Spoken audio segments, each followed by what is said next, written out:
Hello there, welcome to Farming in Africa YouTube channel. Over here, we inspire farmers, aspiring and veteran farmers into the agri sector, specifically the livestock agribusiness sector. And I love to tell you that a lot of people are getting inspired each and every day from diverse backgrounds and professions, guys. Different nationalities as well. Guys, today I have the utmost honor of yet again hosting a non-national right here at the Sementia Learning and Development Farm in home in the eastern region of Ghana. So do me a favor, just subscribe to this channel if you haven't done so, because what we have in store for you, it would blow your mind. Do that for me, and as soon as I return, I will introduce to you my guest for today and where he is coming from.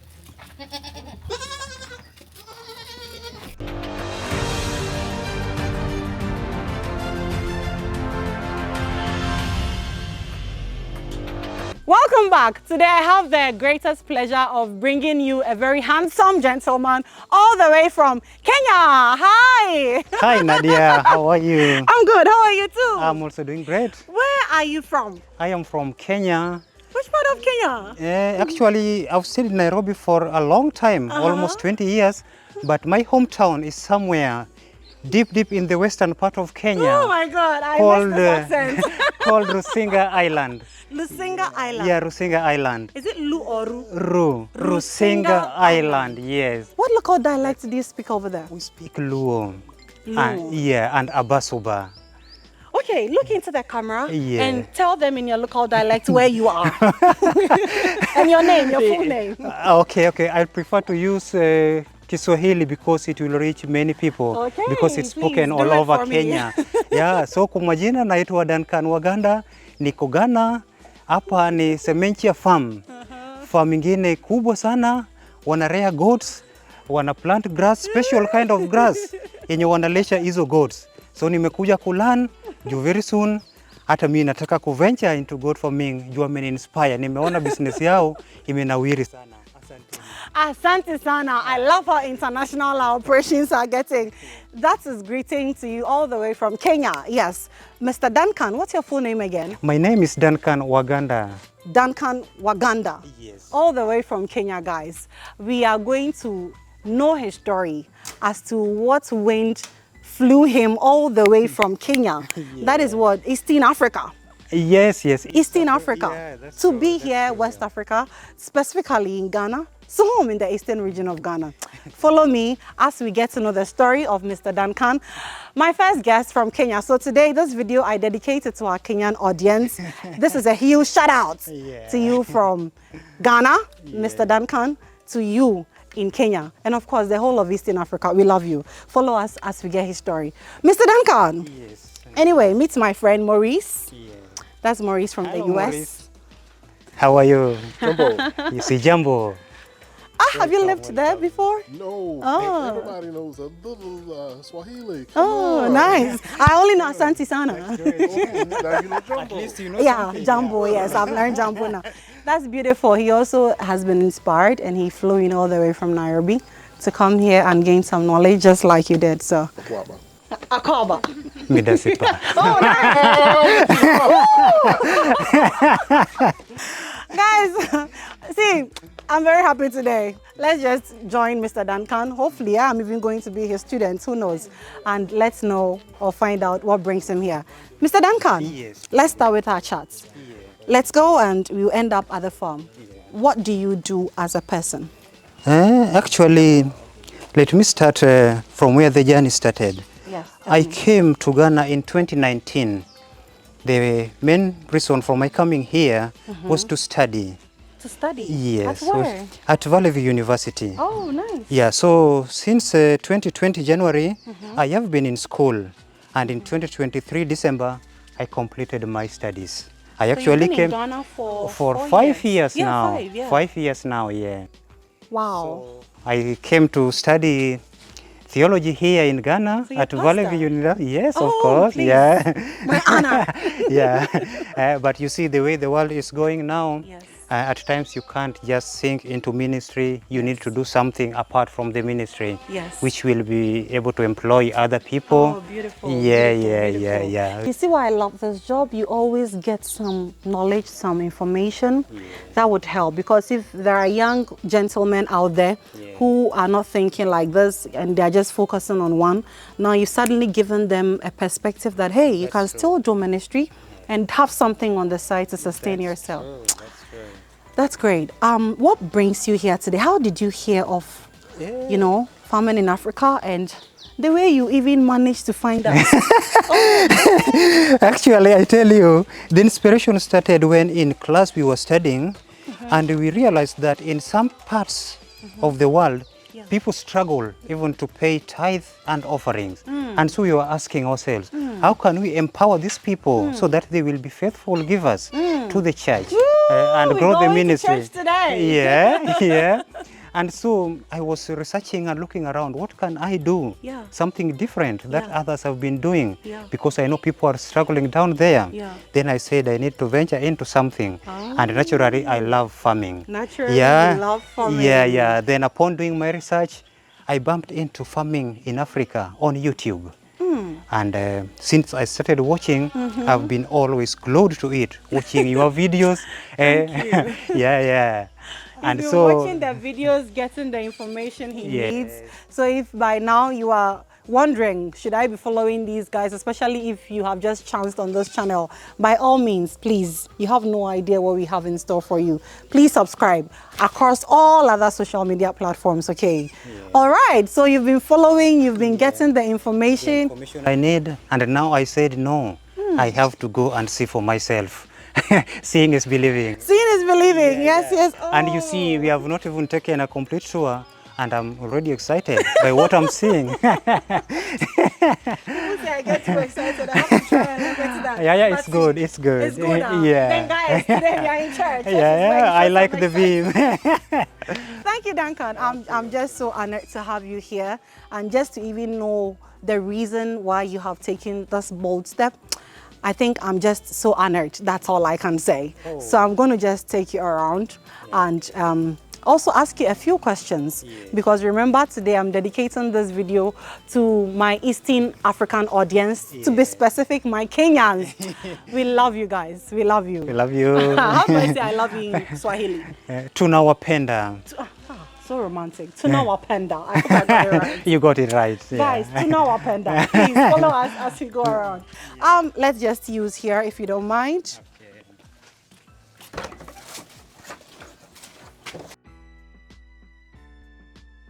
So one thing I love to tell people is, at a livestock farm, nothing is ever wasted. Nothing. That's the beauty of doing livestock farming. Everything you see has a reason. This beautiful lawn, it is a kind of feed for the animals. And so it's just how it grows. It's a cover crop. It controls weeds for the farmers. But guess what? It is beating the weeds, and your animals are also getting it as food. This is a gestation pen where we keep new mothers and their babies here. We keep them here for maximum 2 weeks, then we transfer them to the mother and baby pen. Because it gets cold here at night, we provide heat lamps. That red bulb you see, because sometimes when the mother gave birth to, let's say 2, 3, even 4, their own body can't exactly produce enough heat or warmth for the babies. And remember, the babies are fresh. You need to protect them. So at night, that bulb, it provides extra warmth. It's very hot, so sometimes you can even regulate it. The hay you see, over there you will see them eating the hay. The leftover, we don't throw it away. We use it to layer their bedding. So that the cement, the bare floor, isn't so cold for them, but rather they have something to lie on. And that's the hay you see as feed as well. We have clean water for them. It's just a practical farm, that is all I can say. But I want to also ask, oh, that's a West African mother who gave us 2. Those are her babies. Over there too. But we rear both West African dwarfs breeds here and the exotic breeds. So right now we have the West African ones who have just delivered. To my right, you have the Kalahari Reds from South Africa. Their babies are slightly older, 1 month and above, so we keep them there. But let's go in there and I'll take you to the other pens. Okay. Back to you. I mean, you've mentioned you came to Ghana to study theology. Yes. But back in Kenya, what has been your background? What was your background? Actually, after finishing my high school and my college, I went straight into employment as a clerical officer. Oh. Yes, in one of the logistic companies in Kenya. Okay. That's where I worked for such a long time. Like how many years? Almost 10 years.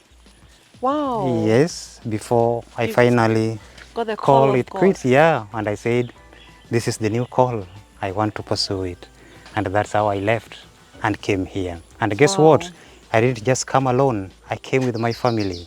You came with your family? Yes. Where are they? They are back at home. I left them. I couldn't come with them at least So for the they've first also time. been here all these yeah, we years have been you've here been here? together all this time. Yeah. Wow.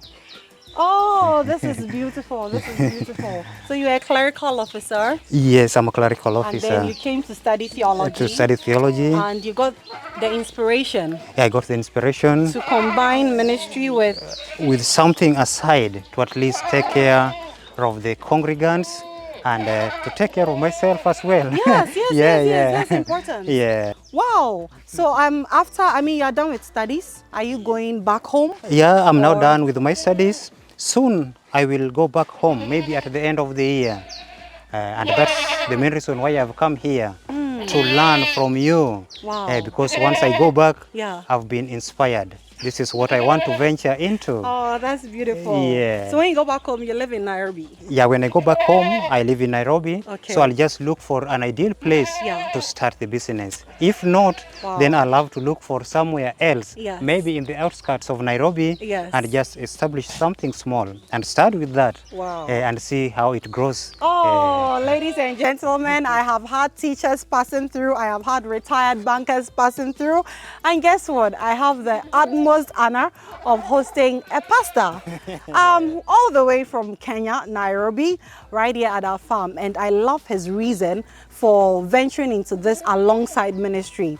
It's just beautiful the way he even mentioned that he wants to go into this to also even take care of your congregants. Yes. Wow, that's a pastor's heart right there. He's thinking of other people. But hey, you are welcome, and we are available to give you all the information and education you I'm need. very excited and I'm so happy seeing Oh, you. I'm just so happy too. I already mentioned this is a self-sustaining farm.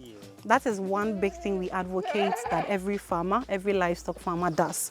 You should be able to sustain your own self and not depend heavily on external factors for feed and other resources. And that's why here we produce our own feed. You've been following us, so you've heard us talk about how you should cultivate your own feed. And I'm so happy that you are here seeing the Semential grass today for yourself. Yes. The first paddock, you've seen how lush and green it's looking. Yes. And the nature of goats makes us demarcate our graze yard. Yeah. Because if you don't demarcate it, they are just going to not maximize the efficiency of the pasture. The way they feed, they will bite here, they will bite there, just scatter the whole place. But if you say today, all of you guys are going to be feeding on this paddock for the next how many days? Guess what? There will be efficient feeding on this pasture. Now, when you rotate them to the next one, by the time you are done with the rotations and have returned here, the grass would have regenerated. Okay. So we feed our own animals with the feed we cultivate. It's this same grass that we cut and dry into hay. No Okay, additives, and let me no ask you, Nadia, chemicals. Yes, how please ask fast me. does it regenerate after they feed on it? Usually after 2 weeks, you see it at this level again. Oh, When you cultivate it for the first time, it takes between 4 to 6 weeks to mature. And then once you start harvesting, after every 3 or 4 weeks, it just keeps growing and growing and growing. And I love the grass for the fact that it is drought resistant. You know how in Africa, basically the seasons are two: rainy season, dry season. When it's dry season, especially here in Ghana, northern Ghana, it is a pathetic scene. There is such lack of feed that it makes farmers sell their animals, their investments at very cheap prices, which is what we are trying to combat and, avoid that situation. Because why put in so much effort? And just because the dry season came, you are struggling for feed, you are forced to sell the animals. Now we are telling farmers all over that this grass, in the dry season, all of the local ones would dry off. But this one, it won't dry off. Just keep irrigating it. Your animals would still have some green forage to eat. We preach a lot about varying the feed of your animals. So here you see this, you see the pellet feed we give our animals, and you see the hay, which I told you we process from this. Okay. So that is our paddock for you. We are doing a heavily intensive system of farming here. And so feed is one of the biggest things you should focus on. Because here they are not allowed to go into the community to graze. So their survival depends on us. Okay. If you don't provide the feed, you've come to them, where are they going to get it from? You get it? I get it, I And get goats it. naturally love to climb around and everything. But in the intensive, because we don't have the luxury of space or land, you have to improvise. And that is the reason we have built raised pens. Okay. You raise it, number one, for hygienic purposes. Because when the rainy season comes, foot and mouth rot disease, you don't want them lying in the mud. So now they are slightly elevated. They are safe in their pens. And naturally, they will be climbing up and down. You should see them playing around here, climbing up and down like no man's business. They enjoy doing it. They enjoy doing it. Yes, Okay. goats naturally love to climb, so they enjoy doing that. So we tell people that if you are starting and you can afford it, try and raise it a bit for them, because naturally it keeps them happy. That's what the farmer taught me. Yeah, that's Keep your new. goats That's happy. new to me. It's I'll bring interesting. you. Oh, I see. I'll bring you here. This has got to be my friendliest animal right here at the farm. Oh, It is not pregnant. so It is a male. huge. Yeah. So over here we read different breeds of goats. Of course, I've shown you the local ones. The last pen too has the local ones. That's the West African dwarf. Okay. We even have some Sahelians in there as well. Okay. But this shy boa goat is a boa goat from South Africa. This is a savannah goat. It's also a type of meat goat. This is savannah. This is Saanen goat. The Saanen is a dairy goat. Its female produces up to 3 liters of milk per day. At our farm, we keep them because, not because we want to go into milk production, but because when they give birth, the milk they produce is too much for them. So we are able to take some of their milk to feed the other mothers who don't have enough milk for their babies. Oh, Yes. that's interesting. Yeah. So personally, you don't consume the milk? No. Okay. I just gave you the reason we keep them. That's Because, interesting. accidents happen. What if after birth the mother even dies? You get it? Just around that time here we synchronize our breeding. So we get a lot of the animals giving birth just around the same time. So if one mother is struggling to produce enough milk for, let's say, 3 babies at a go, we have the dairy goats whose milk is already overflowing. We just collect some. Caring is sharing, huh? We give it Then to you, them. Yes. And goat milk is also nutritious, I must say. So hey, if you go back home and you want to invest in that, yeah, I can try that yes, too. by all means, please do.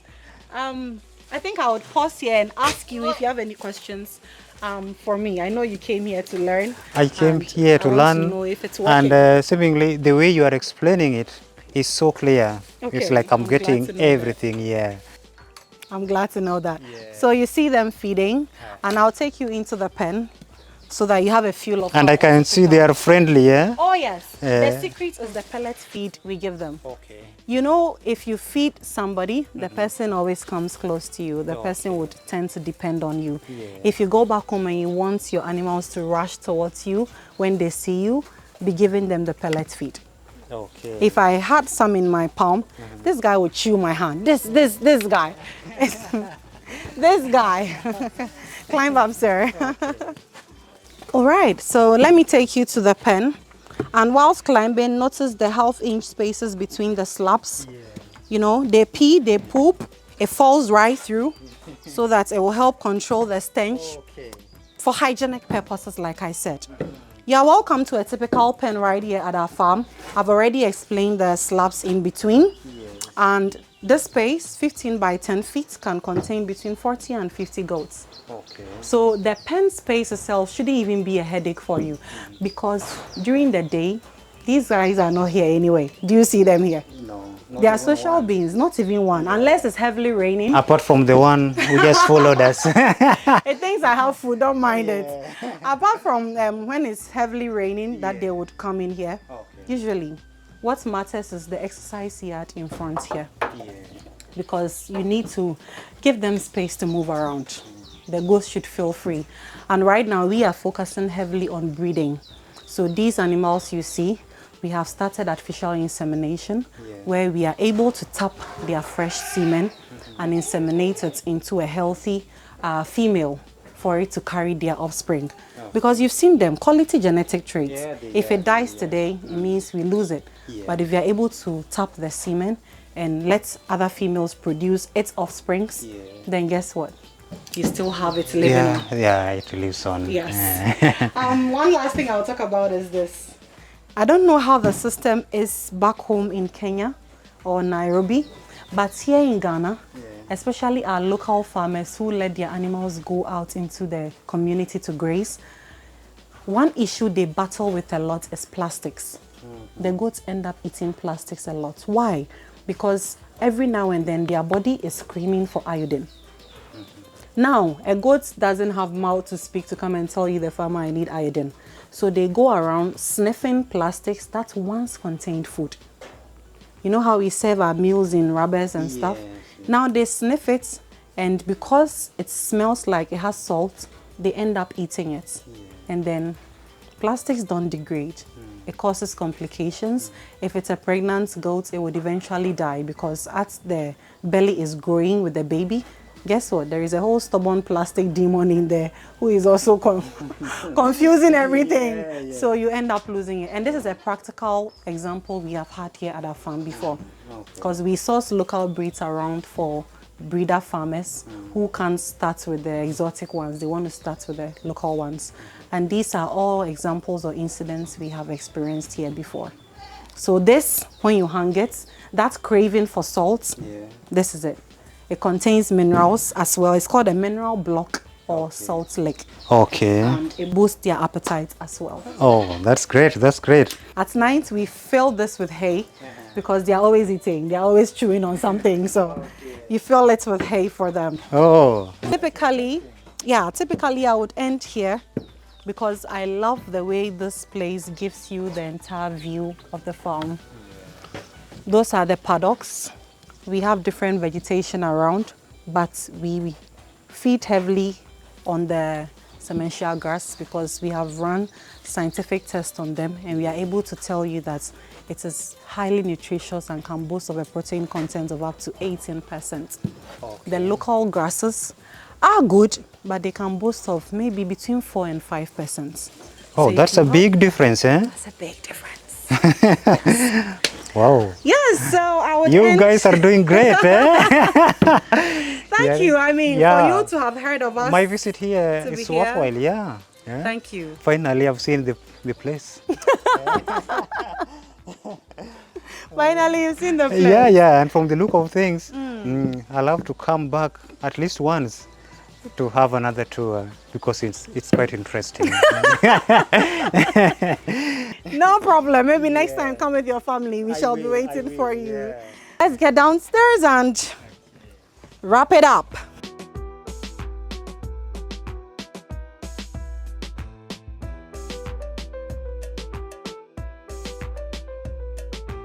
So I'll end it up with the first paddock. I want you to have a feel of the sementia grass itself, and then. So it means that when I'm going, I'll have to buy some You have to take seeds. the seeds. Oh, yes. You have to. And luckily for me, as you said, you have someone in Uganda who does the supplies. Yes. Okay, that's great. The supply is easy all over the African continent.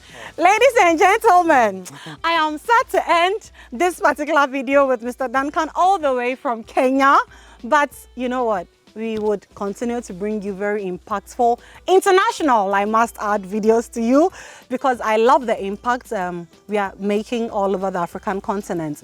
And if just like Mr. Duncan, you've been inspired to enter into this venture, you know where to go. You know the people to come to, okay? Pick our contacts from our bio and let's get talking. Or appear here like he just appeared. But I want us to end in this paddock because the sementia grass we've been talking about, he was telling me how he sees me in some bush and he wants to also come there and have that food. Yeah. I brought him into the bush. Yeah, to see the sementia grass. Eh? Yes, now hold it and just tell your people about it for me. Tell them you bring some of the seeds to them in Swahili. Yeah, Then yeah. end the video.